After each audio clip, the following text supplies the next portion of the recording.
বাংলাদেশের রাজনীতি শুধু ক্ষমতার খেলা নয়, এটি মানুষের অধিকার সংগ্রাম, প্রতিবাদ এবং বেঁচে থাকার সঙ্গে গভীরভাবে জড়িত।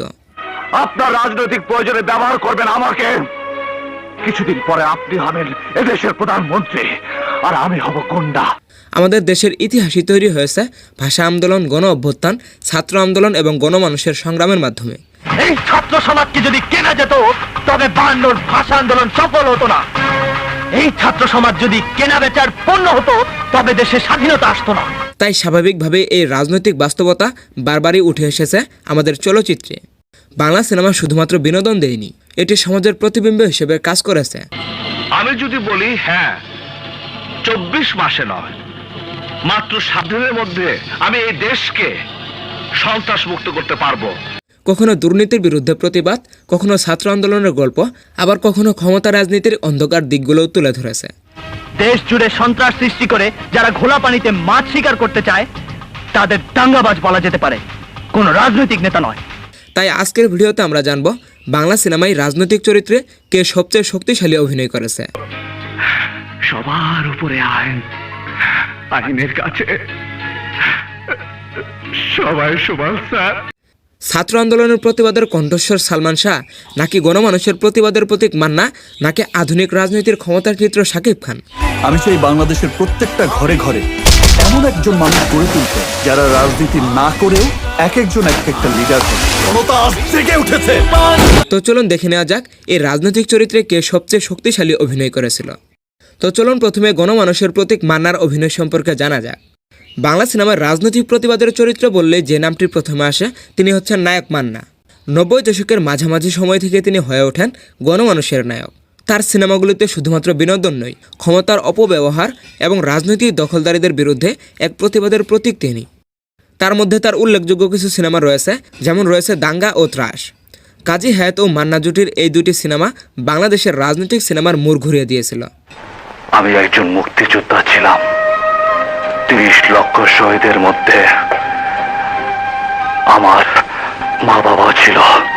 দাঙ্গা সিনেমায় দেখা যায় কিভাবে স্থানীয় প্রভাবশালী রাজনৈতিক নেতারা নিজেদের ফায়দা লুটে নিতে সাধারণ মানুষের মধ্যে দাঙ্গা লাগিয়ে দেয়, এবং মান্না এখানে এমন একজন প্রতিবাদী যুবক যে রাজনৈতিক নোংরামের বিরুদ্ধে একাই রুখে দাঁড়ায়।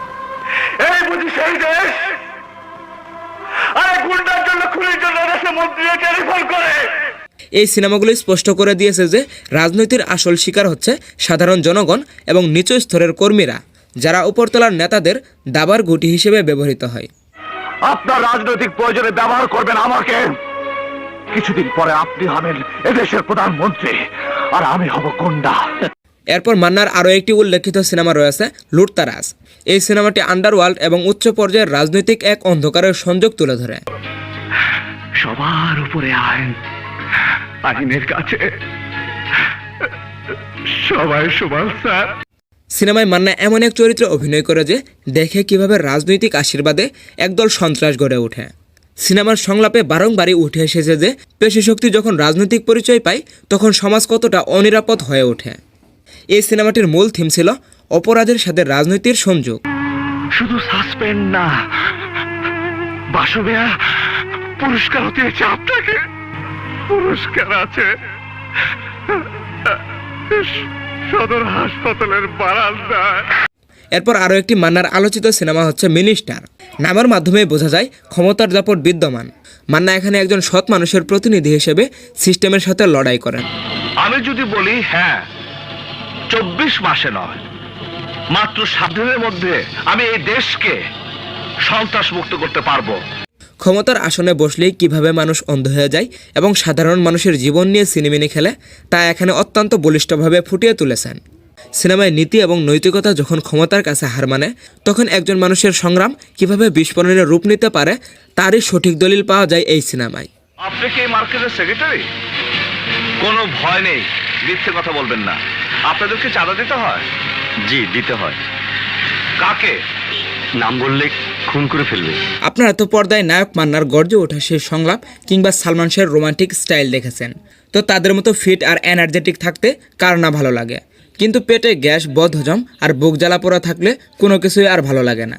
আমরা সারাদিন বাইরের তেল চর্বিযুক্ত খাবার খেয়ে যে গ্যাসের সমস্যায় ভুগি তার প্রাকৃতিক সমাধান হলো টোটাল কেয়ার মেথিমিক্স এবং IBS কেয়ার।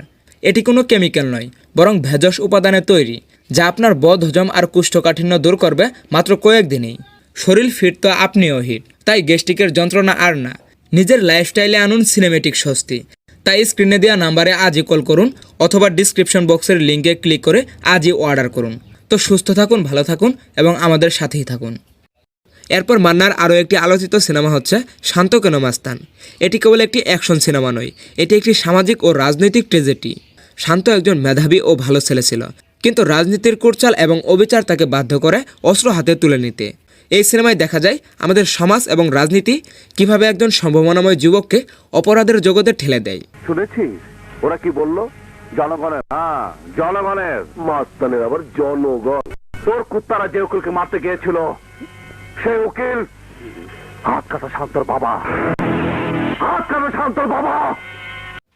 তো যাই হোক, বাংলাদেশের রাজনৈতিক চরিত্র নিয়ে যদি কোনো আলোচনা হয় তাহলে নিঃসন্দেহে সেখানে এগিয়ে থাকবে নায়ক মান্নাই। কারণ মান্না তার সিনেমার মাধ্যমে দেখিয়েছে কিভাবে অন্যায়ের বিরুদ্ধে প্রতিবাদ করতে হয়। তো যাই হোক, এরপর আমাদের আজকের লিস্টের 2 নম্বরে রয়েছে সালমান শাহ, যিনি ছিলেন ছাত্র রাজনীতি ও তরুণদের এক বলিষ্ঠ কণ্ঠস্বর। সন্ত্রাসীদের কালো হাত, সন্ত্রাসীদের কালো হাত। সালমান শাহ তার স্বল্পকালীন কেরিয়ারে যে ছাপ রেখে গেছেন তার মধ্যে বিক্ষোভ সিনেমাটি অন্যতম মাইলফলক। বিক্ষোভ বাংলাদেশের ছাত্র রাজনীতির অন্যতম শক্তিশালী একটি সিনেমা। এটি ছাত্র রাজনীতির উপর নির্মিত বাংলাদেশের সেরা ও অন্যতম একটি সিনেমা। আপনারা কেমন মেরুদণ্ডহীন মানুষ বলুন তো? চাঁদা দিচ্ছেন, মাস্তানদের উৎসাহ যোগাচ্ছেন কেন? কার ভয়? ওরা তো বরাবরই আপনার নামে চাঁদা নেয়, অথচ আমি কখনো আপনাদের কাছে চাঁদার জন্য আসিনি। এই সিনেমায় সালমান শাহ থাকে একজন প্রতিবাদী ছাত্র নেতা। কলেজ ক্যাম্পাস যখন অসাধু রাজনীতিবিদদের আখড়ায় পরিণত হয়, তখন তিনি সাধারণ ছাত্রদের অধিকার নিয়ে সোচ্চার হন। এই ছাত্র সমাজকে যদি কেনা যেত তবে 52 ভাষা আন্দোলন সফল হতো না।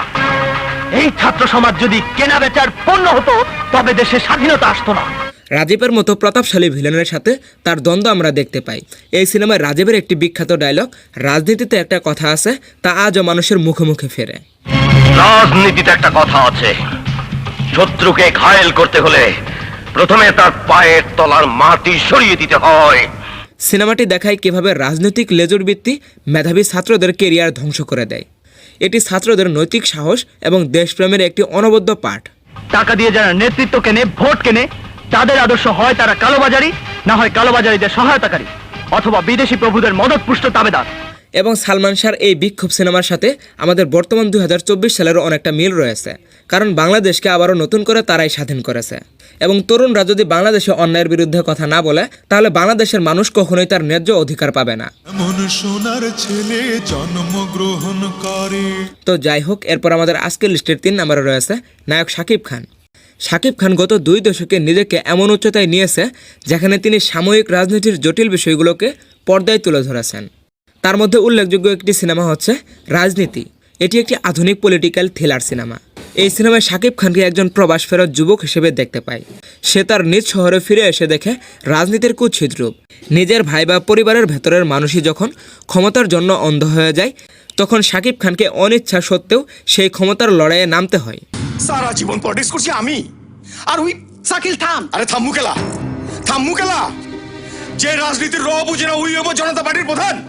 সিনেমায় উত্তরাধিকারের রাজনীতি এবং ক্ষমতার ভেতরের নোংরা ষড়যন্ত্র এখানে স্পষ্টভাবে ফুটে ওঠে। কিন্তু আজ বড় দুঃখের সাথে বলতে হয়, কিছু স্বার্থান্বেষী লোকের কারণে আপনাদের প্রাণপ্রিয় নেতা আমার শ্রদ্ধেয় পিতা হাজী হাবিবুল্লাহকে প্রাণ দিতে হয়েছে। আমারই রক্তের ভাইকে ষড়যন্ত্র করে সেই খুনের দায়ে ফাঁসানো হয়েছে। এরপর শাকিব খানের আরও একটি আলোচিত সিনেমা হচ্ছে লিডার আমি বাংলাদেশ। এই সিনেমাটি বর্তমান প্রেক্ষাপটের সঙ্গে অত্যন্ত মিল রয়েছে। সিনেমায় শাকিব খানকে দেখা যায় একজন লড়াকু নেতার চরিত্রে। সাধারণ মানুষের অধিকার আদায়, রাজপথে নেমে প্রতিবাদ এবং জনশক্তির মাধ্যমে পেশি শক্তিকে পরাজিত করার গল্প এটি। এই সিনেমায় শাকিব খানের চরিত্রে দেখা যায় রাজনীতির মানে কেবল গদি দখল নয়, রাজনীতির মানে হচ্ছে মানুষের সেবা করা। এটি তরুণ প্রজন্মকে রাজনীতিতে আসার আহ্বান জানায়। আমি চাই বাংলাদেশের প্রত্যেকটা ঘরে ঘরে এমন একজন মানুষ গড়ে তুলতে যারা রাজনীতি না করেও এক একজন এক একটা লিডার হবে। তো যাই হোক গাইস, আপনি যদি সাধারণ খেটে খাওয়া মানুষের প্রতিনিধি হিসেবে কাউকে চান, তবে সেটা নিঃসন্দেহে মান্না।